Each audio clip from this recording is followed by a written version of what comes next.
একজন প্রাইমারি স্কুলের শিক্ষিকা। স্কুলের প্রায় সকল কক্ষে শিক্ষা উপকরণ হিসেবে নানা রকম জীবজন্তু ও মানুষের ছবি দিয়ে সাজানো থাকে। শিক্ষক শিক্ষিকা এবং ছাত্রদের মাঝে যারা নামাজ আদায় করেন, আমাদের এখানেই নামাজ পড়তে হয়। এসব কক্ষে নামাজ হবে কিনা, এটা হলো আমার প্রশ্ন।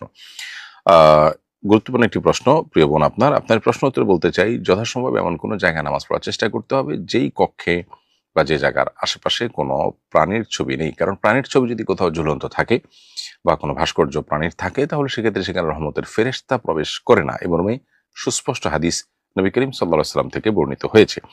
অতএব যে কক্ষে আপনি সালাত আদায় করবেন সেখানে যেন কোনো প্রাণীর ছবি বা প্রাণীর ভাস্কর্য না থাকে, সেই জিনিসটি আপনাকে খেয়াল করতে হবে। এরপরও যদি সেরকম জায়গা না থাকে ওখানে, তাহলে সেক্ষেত্রে আশেপাশে অন্য কোনো কক্ষে, অন্য কোনো জায়গায় আশেপাশে যেখানে আপনার নামাজ পড়ার উপযোগী, সেখানে আপনাকে নামাজ পড়ার চেষ্টা করতে হবে। সেরকম কোনো জায়গা যদি পাওয়া না যায়, সব জায়গায় অলমোস্ট সেরকম, এর বাইরে অন্য কোনো জায়গা নামাজ পড়ার মতো নেই আপনার কাছে বিকল্প, তাহলে সেক্ষেত্রে এই ছবিগুলোকে কোনোভাবে ঢেকে দিয়ে যদি পারেন নামাজ পড়বেন।